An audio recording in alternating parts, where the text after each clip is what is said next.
ta where have you been និង how have you been ខុសគ្នាដូចម្ដេចwhere have you been តើអ្នកទៅណា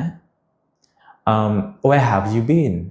យើងប្រើដើម្បីសួរនៅពេលដែលនរណាម្នាក់អវត្តមានពីកន្លែងណាមួយឧទាហរណ៍មិត្តរួមការងាររបស់យើងការសុខបាត់មួយអាទិត្យអត់ដឹងថាណា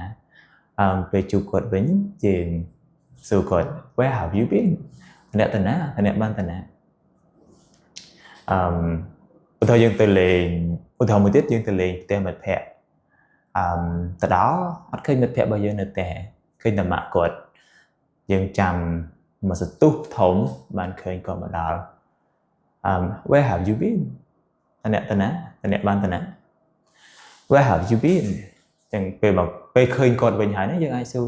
where have you been how have you been on the other hand how have you been គឺសួរសុខទុក្ខនៅពេលដែលយើងខានជួបនរណាយូរនរណាម្នាក់រៀងយូរយើងអាចសួរគាត់ how have you been តើអ្នកសុខសប្បាយទេតើអ្នកសុខទុក្ខមិនដែរ how have you been